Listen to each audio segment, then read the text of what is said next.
Richard Lawson was a man who didn't believe in coincidences. His life was a fortress built on routines and absolute control. Each morning planned to the minute, each gesture a calculated display of precision. From the tailored suits he wore like armor to the immaculate way he arranged silverware on his mahogany dining table. Everything about him screamed order and dominance. His empire stretched across 3 continents, and his decisions could shift markets overnight. But on that particular afternoon, something unexpected cracked the glass of his perfectly controlled world. Standing by the tall windows of his opulent living room, flanked by chandeliers and art that cost more than most people's homes, he gazed out toward the garden. It was meant to be a mindless moment, a pause between high-stakes meetings. Yet his gaze fell upon a sight that unsettled him deeply. His son, Michael, quiet, distant, almost spectral since the loss of his mother, was laughing, and not just smiling politely, but laughing with unfiltered joy. It was a sound Richard hadn't heard in years. And there, spinning with him on the grass, was Sarah Dawson, the newly hired housemaid, a girl so discreet and quiet he had barely noticed her presence until now. She moved with fluid grace, guiding Michael with open arms, whispering soft instructions that floated up through the open window. "Breathe. Feel the music. Open your chest," she said with gentle conviction. Something didn't add up. Her movements weren't casual or improvised. Richard narrowed his eyes. That wasn't the clumsy twirl of someone mimicking a tutorial. It was something polished, something trained. Who was she? And more importantly, why did his son, who barely spoke anymore, light up around her as if she had unlocked a hidden door to his soul? From the moment his wife passed away 5 years earlier, Richard had sealed himself inside a world of contracts, deadlines, and earnings reports.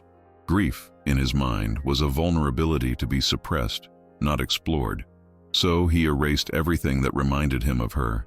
The music that once echoed through the halls, the spontaneous laughter in the kitchen, even the fresh flowers she used to place by the windows. In their place, he installed silence, routine, and control. His son Michael became another item on the daily checklist. Tutors replaced playdates. Schedules replaced spontaneity. Richard believed he was shielding the boy from pain, but in truth, he was building walls so high that not even he could climb them.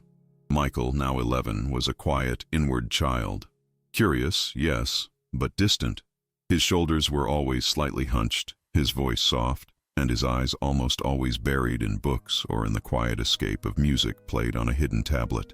Richard rarely saw him smile, and when he did, it was the kind of cautious, muted smile that felt like an apology for being momentarily happy. That's what made the scene in the garden so jarring. Not just because Michael was moving freely, laughing with abandon, but because it was so clearly triggered by someone Richard hadn't authorized. He prided himself on knowing everything that happened within the walls of his home, and yet here was Sarah Dawson, defying that assumption entirely. Who was she really? A housemaid with the grace of a ballerina, and a connection to his son that he himself had never managed to create. Something was off. Something was different. And for the first time in years, Richard Lawson didn't feel in control of his own home. Sarah Dawson had been hired just a few months earlier, after a quiet selection process handled entirely by the head housekeeper, Julia. She was young, soft-spoken, and efficient. She never asked for anything, never stepped out of line, and never gave Richard any reason to take special notice of her. Her resume was modest. Previous domestic work in upscale homes, decent references, nothing extraordinary. Yet the woman he had dismissed as ordinary, almost invisible, had just demonstrated the kind of elegance and control that came from years of formal dance training. It gnawed at him. Who exactly had he allowed into his home? Richard didn't like unanswered questions. In his world, everything needed a definition, a category, a purpose. And yet, watching Sarah spin across the garden with his son, he felt something he hadn't felt in a long time. Disoriented. It wasn't just the dancing, it was the bond, the way Michael looked at her, how he listened so intently to her guidance, how his body seemed to come alive in her presence. There was a connection forming, and it wasn't superficial. And what disturbed Richard even more was that he had no control over it. He hadn't permitted it, hadn't predicted it, and in his mind, what couldn't be measured or managed was a threat. Michael had never fully recovered from losing his mother. The liveliness that had once filled the mansion, the music playing in the background, the The spontaneous games in the hallways, the warm scent of fresh flowers, had disappeared the day she died. What replaced it was silence, the heavy kind that settled into furniture and walls and never quite left.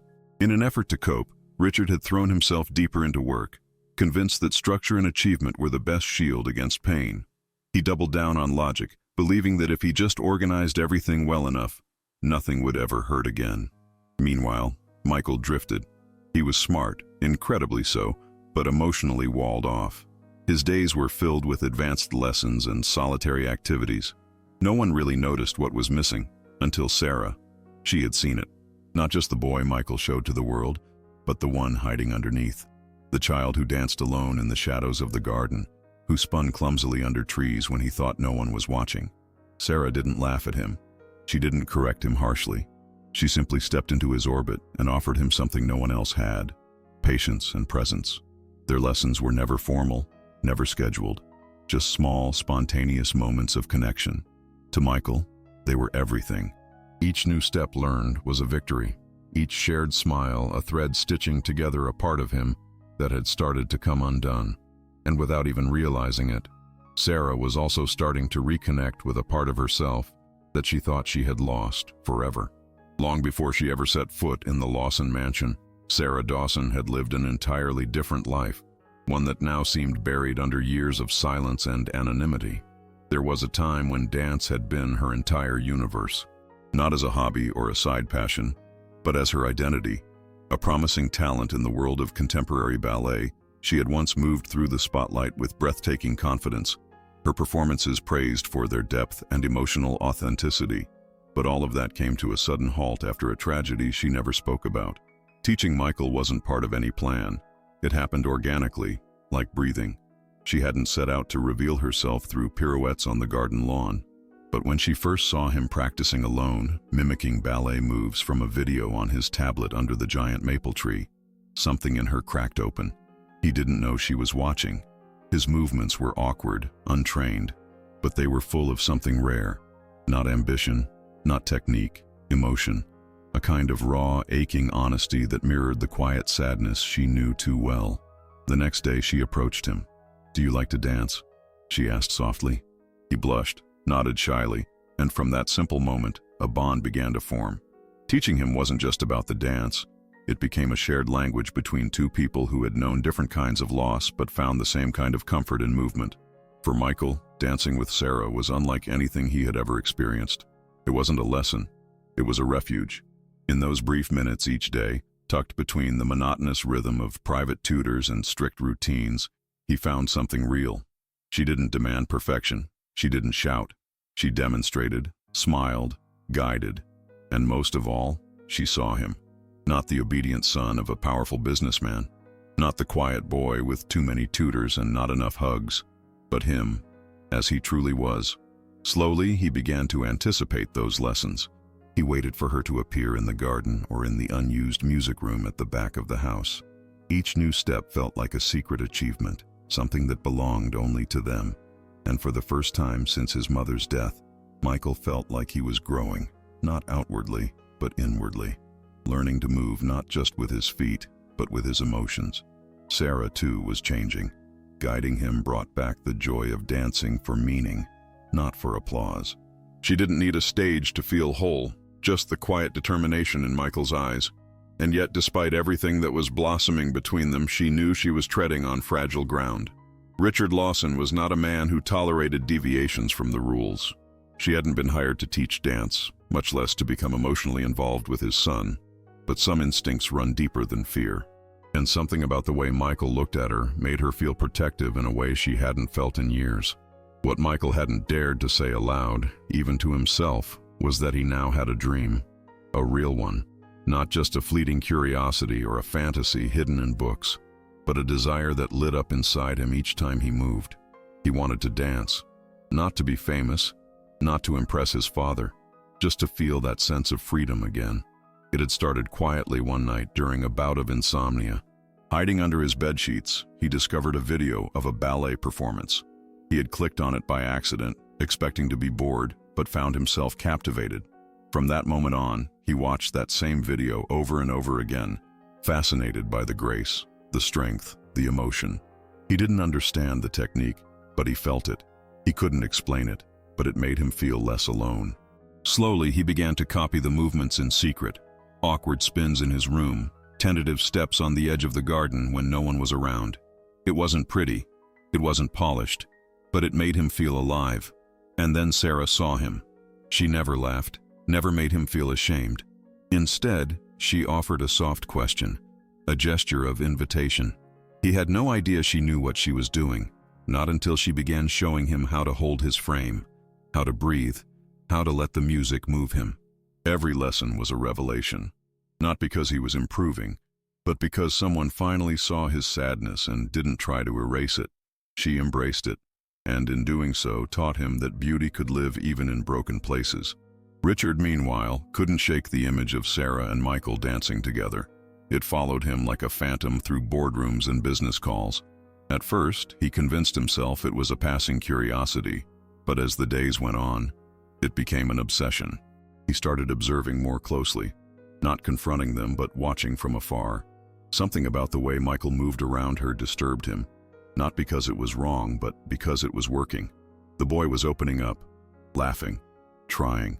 It was as if Sarah had cracked a code that Richard himself had failed to decipher for years, and that, more than anything, made him feel threatened. In the privacy of his home office, he did what any man driven by logic and control would do. He checked the security footage. Hours of video showed a pattern. Their secret lessons had been happening for weeks, not just random moments, but regular, meaningful interactions. Richard watched as Sarah gently corrected Michael's posture, cheered quietly when he got something right, held his hand when he stumbled. The softness of it all, its warmth, was unbearable. A foreign emotion stirred in him. Guilt, jealousy, regret. He didn't know, but it made him dig deeper. Who was this woman really? Why was she in his house? He searched her name online. At first, nothing more than basic references showed up, just what had been on her resume. But then, tucked away in an old blog post about a youth dance festival, he found a mention. A rising star named Sarah Dawson disappeared from the dance world years ago. That was enough to light a fire under his suspicions. She had secrets. And Richard Lawson was not a man who tolerated unanswered questions. Driven by a mixture of distrust and curiosity, Richard didn't stop at online searches. He hired a private investigator, someone discreet, efficient, and expensive. Within 3 days, the man returned with a sealed report filled with newspaper clippings, archived performance programs, and testimonials from former instructors and critics. It confirmed what Richard had only begun to suspect. Sarah Dawson had once been one of the most promising ballet dancers in the country. The photos showed her midair, frozen in time, luminous on grand stages. Critics described her as a revelation, technically impeccable, emotionally captivating. But then, inexplicably, she vanished. No scandal, no injury, no public meltdown, just silence. The final article was about a performance she gave years ago, a haunting interpretation of Giselle, a role where the dancer, betrayed and heartbroken, fades into the supernatural. It ended with a line that stuck with him. And then, like the character she portrayed, Sarah Dawson disappeared from the world she once captivated. Richard sat back in his chair, stunned. Why would someone with such talent choose anonymity? Why would she bury that past and become a housemaid in his home? The question gnawed at him, unsettling in a way that data and logic could not soothe. It wasn't just a mystery, it was a disruption of everything he believed in. People didn't just walk away from greatness, unless they were hiding something, or running from something worse. As the truth about Sarah's past settled into Richard's mind, so did a growing sense of discomfort. Not only had she hidden a significant part of herself, but she had done so while becoming a major influence in Michael's life, without permission, without protocol, and without explanation. To a man like Richard, that felt like trespassing. He could tolerate a maid with a quiet demeanor, but a woman who carried a secret legacy and was silently shaping his son's world, that was dangerous. He felt blindsided, outmaneuvered, and worst of all, irrelevant, in his home, by someone he had hired. In an effort to reclaim control, Richard summoned Sarah one evening to the library. It was late, and the atmosphere was deliberately formal. Rows of leather-bound books, dim lighting, and the cold distance of a polished desk between them. "Who gave you permission to teach my son to dance?" he asked, voice low but sharp. Sarah didn't flinch. She stood calmly, her hands clasped, her gaze steady. "He asked me," she said simply, "and I couldn't say no." Richard bristled. "That's not your job." "I know," she said, "but it also isn't my job to ignore a child drowning in silence when I know I can help." Her words hit him like a slap, unexpected, jarring. No one ever spoke to him like that, especially not in his house, especially not someone like her. And yet there was no rebellion in her tone, just a quiet conviction that unsettled him more than anger ever could. He had spent years building walls, and now someone he barely knew had walked right through them. Not with force, but with grace. Michael had been listening just outside the library door. He hadn't meant to eavesdrop, but the sharp tone of his father's voice had drawn him in. When he heard the final words, "You're fired," his heart dropped. He burst into the room before either of them could move. "It wasn't her fault. I asked her. I wanted to dance," he pleaded, his voice cracking under the weight of panic and desperation. But Richard didn't even look at him. "It doesn't matter," he replied coldly. "This is my decision." Sarah stood in silence, her face pale but composed. She didn't argue. She didn't beg. She simply nodded once and said, "As you wish." There was a quiet dignity in her surrender that only made the atmosphere heavier. As she turned to leave, Michael reached for her, but she gently shook her head and whispered, "It's okay." She walked out without another word. The silence she left behind was more devastating than any fight. Richard remained motionless, his fists clenched by his sides, pretending to have won something. But as the sound of Sarah's footsteps faded down the hallway, all he felt was emptiness. Later that night, unable to sleep, Richard wandered through the darkened mansion. The silence that once brought him comfort now clawed at him. He found himself in the kitchen, hoping to see her, to maybe say something he couldn't quite define. But the lights were off, the room empty. On the counter there was only a small folded note. He picked it up and read the simple message, "Thank you for allowing us that moment." It was real. Sarah. He stood there, the note trembling slightly in his hand, unsure why it affected him so deeply. Something about those words, "It was real," struck a chord he didn't know he still had. He crushed the paper in his fist, more out of frustration with himself than with her. She was gone, just like that. No noise, no drama. And upstairs, his son was crying. Richard passed Michael's room and saw the door ajar. Inside, the boy lay curled on his bed, shoulders trembling in the dark. Richard hesitated, frozen in the hallway. He didn't go in. He didn't know how. Instead, he closed the door softly and walked away, feeling a weight in his chest that was heavier than any financial loss he'd ever suffered. For the first time in years, the great Richard Lawson had no idea what to do. The next morning, Michael didn't come down for breakfast. Julia, the longtime housekeeper who had always maintained a respectful silence in front of Richard, finally spoke. "With all due respect, Mr. Lawson," she said, setting down a tray with measured calm, "I think you made a terrible mistake." Richard looked up, startled. Julia never offered opinions, much less personal ones. "That boy has not been the same since she left," she continued. "And you know it. You've seen it." Richard didn't respond. He couldn't. Her words echoed in his mind throughout the day like a funeral bell. Slow, heavy, impossible to ignore. That night, unable to resist the urge, he pulled up the security recordings again. He watched Sarah guide Michael through simple steps, encouraging him after each small success, holding him when he stumbled. It wasn't just dance instruction. It was connection, something warm, gentle and human that he had long forgotten how to offer. And for a man who had spent years believing that wealth and discipline could fill the space where love once lived, it was an unbearable revelation. He turned off the monitor, sat in the dark, and felt something he didn't recognize at first: shame. In a restless impulse, Richard grabbed his keys and drove. He didn't know where he was going. He only knew he had to get away from the walls that now felt like they were closing in. He found himself at a park he hadn't visited in years, a place where he and his late wife had once taken Michael as a toddler. It was quiet, lit by soft street lamps and the occasional sound of leaves rustling in the wind. Sitting on a worn wooden bench, he let himself feel something he had locked away for far too long. He thought about his wife, about Michael, about Sarah. The anger had faded. What remained was a raw, aching regret.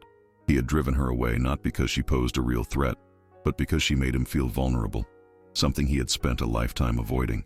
And now, he saw the cost. His son, whom he barely knew how to comfort, a home that echoed with silence, a chance, maybe the only one, to repair something deeply broken, now lost. But just as hopelessness threatened to settle in, an image returned to him. Michael dancing alone in the hallway, imitating Sarah's movements from memory. Not giving up, still trying, still holding on. Richard closed his eyes and made a decision. Not out of strategy, but out of something far more terrifying for a man like him: emotion. When Richard returned home that night, the mansion felt even more cavernous than usual. He moved through its corridors with unfamiliar hesitance until he reached the old music room, once his wife's favorite space, now long abandoned. There, illuminated only by the glow of a tablet screen, was Michael, alone. He was watching one of the videos Sarah had secretly recorded during their lessons, trying to mimic her movements. His form was shaky, his steps uncertain, but his focus was unshakable. Richard stood at the doorway, unseen, heart pounding. Then Michael stumbled, crashing to the floor. There was no laughter, no resilience this time, just silence. The boy sat where he fell, eyes shining with unshed tears, his small hands balled into fists. And then softly he said, "She understood me. You don't." The words weren't said with malice, just quiet truth. That broke something in Richard. Not anger, not defensiveness, just a hollow ache. He stepped forward slowly, knelt beside his son, and said the words he had never imagined would leave his lips. "You're right. I didn't understand her, and I didn't understand you." Michael looked at him, shocked, uncertain. He had expected silence or anger, not this. Richard exhaled, forcing the next words past the tightness in his throat. "What you felt with Sarah? I saw it. I didn't know how to get close to it without ruining it. I always ruin it." Michael said nothing, but his eyes didn't look away. Richard sat on the floor beside his son, silent at first, then speaking slowly, carefully. "When she danced with you, when you danced for her, it was real. I saw it, and it scared me. Not because it was wrong, but because I didn't know how to be part of it." His voice cracked. "I've spent so long trying to protect you the only way I knew how, by keeping everything under control. But control doesn't heal. It just hides the wounds." Michael turned his face away, blinking back tears. "She just wanted to help me feel again," he whispered. "And I didn't let her," Richard admitted, emotion tightening his chest. "I was blind, but I see it now. I see you." There was a long silence. Then, hesitantly, Richard reached out his hand. "Do you want to try finding her? Together?" For a moment, Michael didn't move, but then, slowly, he nodded. And in that nod was everything Richard needed to believe there was still time. Time to rebuild what he had broken. Time to be the kind of father his son actually needed. A father who listened, who saw, who stayed. For the first time in years, Richard felt driven by something other than logic. That same night, he returned to his office, sat at his computer, and searched again. But not like before. This time, he wasn't looking to expose Sarah's past or protect his pride. He was trying to understand. He typed more specific keywords: Sarah Dawson Ballet, Sarah Dawson Dance Company, Sarah Dawson Competition. The results painted a picture far more vivid and emotional than he expected. She hadn't just been good, she had been extraordinary. A rising star in the world of ballet whose performances had brought critics to tears. Articles praised her technical prowess and emotional resonance. Photos showed her airborne in grand theaters, radiant and precise. But then, at the peak of her career, she disappeared. One article, buried deep in the archives of a now-defunct dance magazine, mentioned her final performance, a heartbreakingly beautiful rendition of Giselle. The piece ended with a haunting line. She danced like she was saying goodbye, not just to the audience, but to herself. Richard leaned back in his chair, staring at the screen, shaken. What kind of pain made someone abandon that kind of brilliance? What had she lost? Unable to bear the unanswered questions, Richard decided to act. He rummaged through the file Sarah had submitted when she was hired and found the emergency contact number she had listed. It went straight to voicemail. He sent a message. No response. The next morning, he reached out to someone he hadn't spoken to in years. Marcus Grant, an old college friend turned lawyer and cultural advisor. Marcus had deep ties in the local arts scene and had once worked with ballet foundations. "I need your help," Richard said plainly. "I'm looking for someone. Sarah Dawson. She used to be a dancer." There was a pause on the other end of the line. "Sarah Dawson? That's Sarah Dawson? The one who vanished after her fiancé died in that car accident?" Richard's breath caught. He hadn't known about the fiancé. "I didn't know that part," he admitted. Marcus sighed. "Yeah, they were both dancers. She was never the same after he died. Walked away from it all. No interviews, no appearances. Just vanished. If she's still in the city, I might be able to find her. But don't expect her to be easy to reach." Richard gave his thanks and hung up. He felt the weight of it all settle on his shoulders. The loss she had endured, the pain she had buried, the connection she had formed with his son despite carrying so much. And now the responsibility was his to make it right. 2 days later, though it felt like an eternity, Marcus called back. "I found her," he said. "She's living in a modest apartment in Eastbrook. She's not dancing professionally, not teaching, just working regular domestic jobs, keeping a low profile." Richard felt a tight knot form in his stomach. "Does she know I'm looking for her?" he asked. "No," Marcus replied, "but I can give you the address. What you do with it is up to you." That evening, Richard drove to the part of town he hadn't visited in decades. The streets were narrower, quieter, the buildings worn, the streetlights dim. He parked in front of a pale brick building with flaking paint and climbed the stairs to apartment 3B. Standing in front of the door, he felt like a different man. No longer the executive in control of his empire, but just a father who had gotten things wrong and wanted to make them right. He knocked, heart pounding. After a moment, the door opened slowly. Sarah appeared, her expression shifting from surprise to wariness. "Mr. Lawson," she said softly. Richard removed his hands from his coat pockets, visibly uncertain. "Sarah, may I come in? I need to talk to you." She hesitated. Her eyes searched his face, trying to read the intent behind this unexpected visit. Then, with a quiet nod, she stepped aside and gestured him in. The apartment was small but neat. The walls were painted a warm cream color, the furniture old but well cared for. A cardboard box sat half open in the corner, revealing worn ballet shoes and sheet music yellowed with age. Richard's eyes paused there for a long moment. So much of her past, packed away, quietly carried with her like a shadow. "I'm not here to accuse you," he began, his voice lower than usual, stripped of its usual certainty. "And I'm not here to defend what I did. I made a mistake, a serious one. And I think it hurt not only you, but my son. And I want to make it right if you'll let me." Sarah didn't move.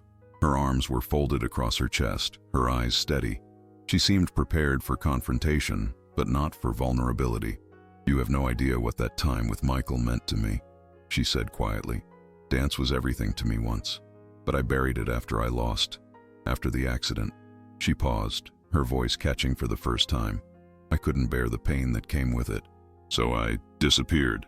Richard listened silently, each word peeling away layers he hadn't even known existed. He was beginning to see not just the teacher who had connected with his son, but the human being behind the grace, broken, grieving, and trying to survive. Sarah's hands trembled slightly as she unfolded a chair and sat down across from him. "You don't know what it was like," she said, her voice low, almost fragile. "To be on the edge of something incredible, to have everything you've worked for finally within reach, and then lose it all overnight. My fiancé and I were about to perform our international debut together. We had trained for years. And then, the accident. He was gone. And with him, so was everything I had built. The stage, the lights, the music. It all turned into reminders of what I'd lost." Her eyes glistened, but she didn't cry. She just sat there, breathing through the ache, like someone used to carrying pain alone. "So I ran. I hid in jobs where no one asked questions, where I didn't have to pretend I was okay. I just needed silence, anonymity. But then your son found me." Her voice softened. "Michael reminded me why I used to dance. It wasn't for recognition or applause. It was for the feeling, the expression, the joy. And teaching him brought that back in a way I never expected." Richard listened, unable to speak. He had come to apologize, but now he just wanted to understand. Every word she spoke made the guilt in his chest heavier, but also clearer, like he was finally seeing the full picture. "I know I overstepped," Sarah continued, her tone now calm and steady. "I wasn't hired to teach your son anything other than how to keep a clean home. But when I saw him dancing alone, awkward and afraid, I saw a version of myself. Someone using movement to survive something too big for words. And I couldn't ignore that." Richard finally found his voice. "You didn't overstep. I did." He sighed, rubbing his hands together. "I used control as a shield. I thought keeping Michael busy and well-educated would be enough, but I never gave him space to feel. And when I saw you giving him what I couldn't, I felt threatened. So I lashed out." There was a long silence between them, but it wasn't heavy. It was thoughtful, reflective. "He hasn't been the same without you," Richard added. "He's trying, but I see how much he misses what you gave him." Sarah's eyes softened at that, a quiet ache flickering behind them. "I didn't expect to matter so much," she whispered. "But he matters to me." Richard reached into his coat and pulled out a small envelope. "There's a regional dance audition coming up. Michael wants to go, but he told me it would only mean something if you were the one to prepare him." Sarah took the envelope with trembling hands. Her lips parted slightly as she read the contents, her eyes welling with tears, not from sadness this time, but from something that felt dangerously close to hope. "Are you sure about this?" Sarah asked, her voice just above a whisper, still staring at the audition invitation in her hands. "More sure than I've been about anything in years," Richard replied quietly. "I want him to have this opportunity, and I want you to guide him. Not because I expect a trophy, not because it'll make me look good, but because I've seen what you bring out in him, something I never could." Sarah slowly closed the envelope and looked up at him. For a long moment, neither of them spoke. Then softly she said, "If I'm going to do this, I'll do it the only way I know how. I'll push him. I'll demand excellence. I won't coddle him." Richard nodded, not hesitating. That's exactly what he needs.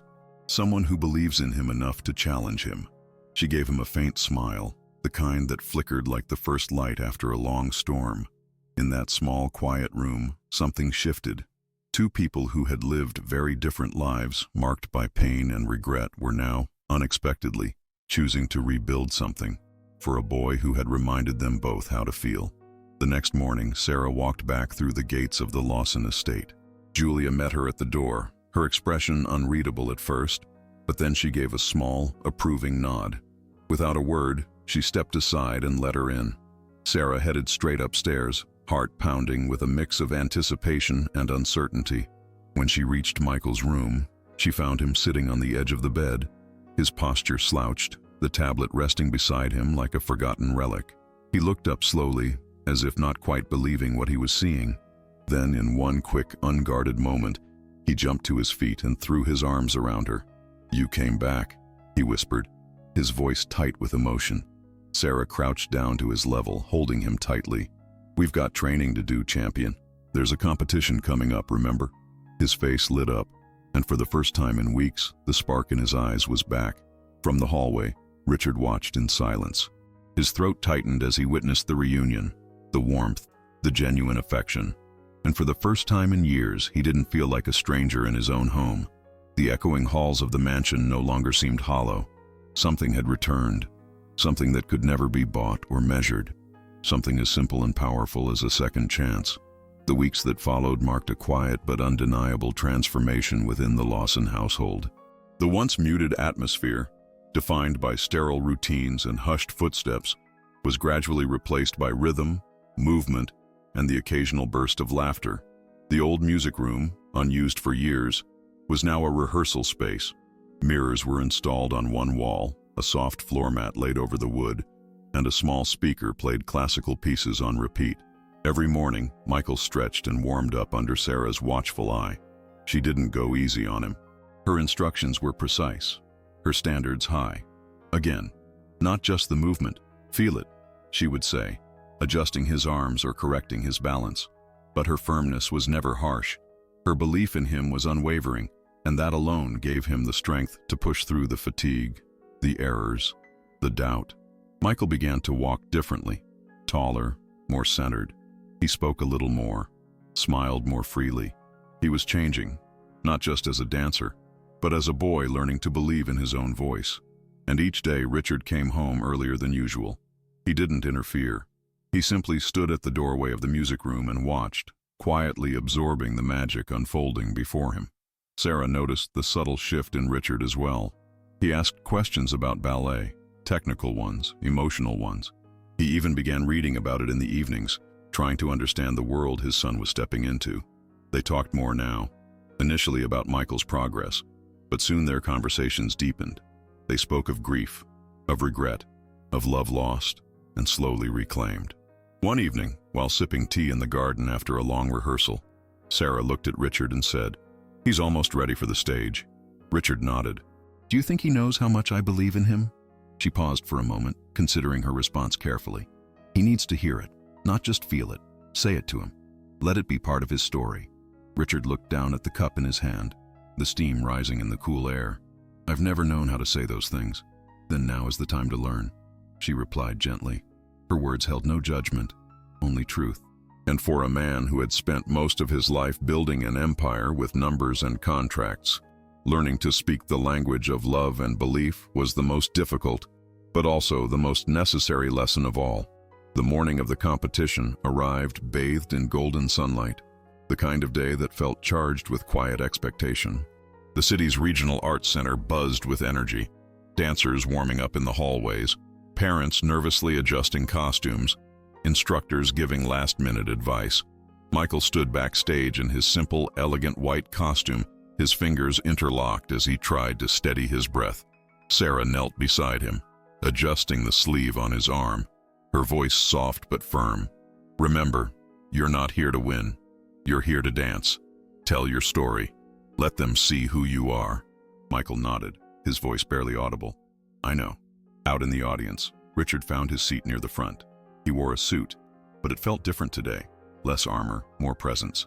Beside him sat Julia, the housekeeper who had quietly witnessed every step of their journey and had insisted on coming. The stage lights dimmed. The announcer's voice rang through the auditorium. Next on stage, Michael Lawson. Richard held his breath. The spotlight hit the stage, and Michael stepped out, alone but not afraid.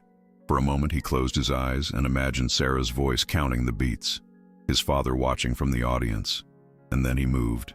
The music began, soft, melancholic, rising with purpose. His movements were smooth, flowing, precise beyond his years. But more than that, they were filled with something else.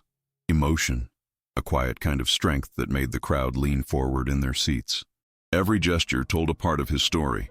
The silence, the pain, the discovery, the hope. As he approached the final sequence, a complex series of turns and leaps that he had struggled with in rehearsal, Richard found himself gripping the edge of his seat. Michael turned once, twice. His landing wobbled, but he corrected himself mid-motion with surprising poise. Then came the last moment, a slow collapse to the ground, followed by a measured rise, hands outstretched, not in triumph, but in quiet, resilient grace. The music ended. A single beat of silence hung in the air before the room erupted in applause. The crowd stood. Sarah, watching from the wings, wiped a tear from her cheek. Richard rose to his feet too, clapping until his hands ached, the pride in his chest almost too much to bear. Backstage, Michael was still catching his breath when Sarah reached him. He turned and immediately wrapped his arms around her. "I did it," he whispered, voice thick with disbelief. "You did," she replied, her voice trembling with emotion. "You told your story, and they heard you." A moment later, Richard appeared, and for a second, the boy hesitated, then ran into his father's arms. It was the first time in years Richard had held him like that, tightly, completely, without reservation. "You were extraordinary," he said, pulling back just enough to look Michael in the eye. "I've never been so proud in my life." Michael's face lit up with a kind of joy that had nothing to do with applause. "You saw me," he said simply. "I did," Richard answered, voice breaking, "and I'll never stop seeing you." The three of them stood in silence, not needing anything more. No trophies could match that moment. But then, as they were about to leave, the announcer's voice returned. "Before we continue, the judges would like to present a special recognition. For outstanding emotional expression and audience connection, the Revelation Award goes to Michael Lawson." Gasps echoed through the room as Michael was called back to the stage. His name hadn't been listed among the expected top scorers, but this award, unplanned, spontaneous, meant something else entirely. It wasn't about technique, it was about soul. As he stepped onto the stage again, blinking under the lights, he looked out toward the audience and immediately spotted his father and Sarah standing, clapping with full hearts. The medal was placed gently around his neck, and for a moment, he held it in his hands like it was something sacred. As he came down, he rushed back to Sarah and held it out. "This is yours too," he said. She shook her head. "No, Michael, that's all you. You earned it." Richard watched them, his heart full in a way he had never imagined possible. He had always believed in results, in recognition, in measurable outcomes. But in that moment, watching his son find meaning and value in expression and connection, he understood something far greater. The greatest victories are the ones that heal. Not just the boy who had once danced alone in secret, but the man who had once forgotten how to love. As they exited the theater, a few parents and participants stopped them to offer congratulations. One mother, eyes still glistening with emotion, placed a hand on Michael's shoulder and said, "You were the most honest dancer on that stage tonight." Michael blushed, glancing up at Sarah and Richard before answering softly, "I was dancing for someone very special." Back in the car, the ride home was quiet, not with tension but with peace. Richard drove, his eyes occasionally meeting his son's in the rearview mirror. Michael sat in the front passenger seat this time, medal in hand, his fingers tracing its edges like he was still trying to believe it was real. In the back seat, Sarah sat with her eyes closed, a faint smile on her lips. It wasn't the smile of someone who had won, but of someone who had helped another reclaim something precious. At a red light, Richard turned to his son and said, "Today you taught me more than any book or boardroom ever could, about courage and passion, and what it means to truly be yourself." Michael didn't say anything at first. Then he looked up and replied, "I just wanted you to see me, really see me." Richard reached across and touched his shoulder. "And now I do, and I never want to stop seeing you." When they arrived home, Julia was waiting at the door, an unusual smile softening her usually composed features. "Welcome back," she said simply, ushering them in. The house felt different, not just physically, but emotionally, lighter, warmer. Sarah helped Michael hang his medal in the music room, now permanently converted into a studio space with mirrored walls and soft flooring, a testament to his journey and a symbol of new beginnings. From that day on, Sarah was no longer just a housemaid. She became Michael's official dance instructor, his mentor, and someone deeply woven into the fabric of their lives. Richard, too, changed. He made time, real time. He attended every rehearsal he could, asked questions, learned terminology he had never heard before. He listened. He engaged. He let go of the need to control every variable and instead focused on being present. For the first time in years, the Lawson home felt like more than just a mansion. It felt like a family, one built not on status or performance, but on trust, honesty, and love rediscovered through the unlikeliest of steps, those of a young boy dancing to remember who he was, and a father learning how to truly see him. Time passed, but the memory of that competition night remained vivid in the Lawson household. Michael continued to dance, not for medals or applause, but for the way it made him feel, whole, expressive, free. He trained daily, not out of pressure, but because it had become a part of who he was. Sarah guided him with the same quiet intensity, balancing structure with empathy, discipline with heart. Her role in the house evolved naturally. She was no longer seen as just the instructor or the one who had helped Michael recover. She became a constant, a trusted presence who offered both wisdom and warmth. Julia, who had once regarded Sarah with quiet suspicion, now spoke of her with respect, often confiding how much she admired the strength it must have taken to start over from so far behind. And Richard, perhaps the one who changed the most, began showing up in ways no one had expected. He came home early, not out of obligation, but because he wanted to. He watched every rehearsal with a quiet smile, sometimes offering small words of encouragement, and at other times, simply listening. He no longer tried to mold Michael into someone he wasn't. He let his son unfold at his own rhythm. The bond between the three of them deepened. Conversations that once would have been strained or avoided altogether now came naturally, about dreams, fears, even the past. Sarah and Richard didn't pretend their pain had vanished, but there was comfort in sharing it now, in understanding it had shaped them rather than defined them. One evening, as they sat in the garden sipping tea after a long rehearsal, Richard finally voiced something he'd been carrying. "I never properly thanked you," he said, watching the sun dip below the horizon. Sarah looked up, her face calm. "There's no need," she replied. But Richard shook his head. "You gave my son something I didn't know how to give, and somehow, you gave me back a piece of myself too." Her eyes softened. "And you gave me a reason to dance again," she said. "You gave me purpose." In the distance, Michael practiced a new combination, falling and rising again. Each mistake met with determination rather than frustration. His smile now came easily, as if it had always belonged. Watching him, Richard understood something essential: that the truest success wasn't in achievement or status, but in being seen, supported, and loved for exactly who you are. Months went by, and though life settled into a new rhythm, the impact of everything that had happened never faded. Michael was no longer the quiet boy lost in a sea of expectations. He had become expressive, grounded, and quietly confident. He continued to attend his dance classes at a specialized school and was now preparing a solo choreography entirely of his own creation. When asked what inspired it, he simply answered, "It's my story." He poured into the movements all that he had lived through: the silence, the loneliness, the discovery of dance, the bond with Sarah, and the long-awaited reconnection with his father. Sarah remained by his side through it all, not just as a coach, but as something more profound, a compass, a reminder of the strength that comes from embracing vulnerability. As for Richard, the man who once measured success only by the numbers in his portfolio, he now marked his greatest accomplishment by a different standard: showing up, consistently, lovingly, willingly. The mansion had changed, not in its architecture or its wealth, but in the way it breathed. Music no longer echoed through empty halls. It filled a home that was, finally, alive. On the evening of Michael's next performance, the auditorium was once again packed, but this time, Richard wasn't filled with dread or tension. He sat in the front row, calm, present, proud. When Michael stepped onto the stage and began to dance, it wasn't just a performance, it was a declaration. A boy who had found his voice without words, a father who had learned to love without conditions, a woman who had helped them both reclaim something sacred.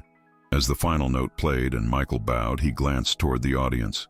His eyes found Sarah, then Richard, both standing, both applauding, not for perfection, but for truth, for courage, for love. In that moment, something quietly monumental became clear. The greatest transformations often begin in silence, in a quiet dance, in a risk taken, in a second chance given. And for the Lawson family, it all began on a seemingly ordinary afternoon, with one boy's hidden dream and a woman who dared to help him dance it into life.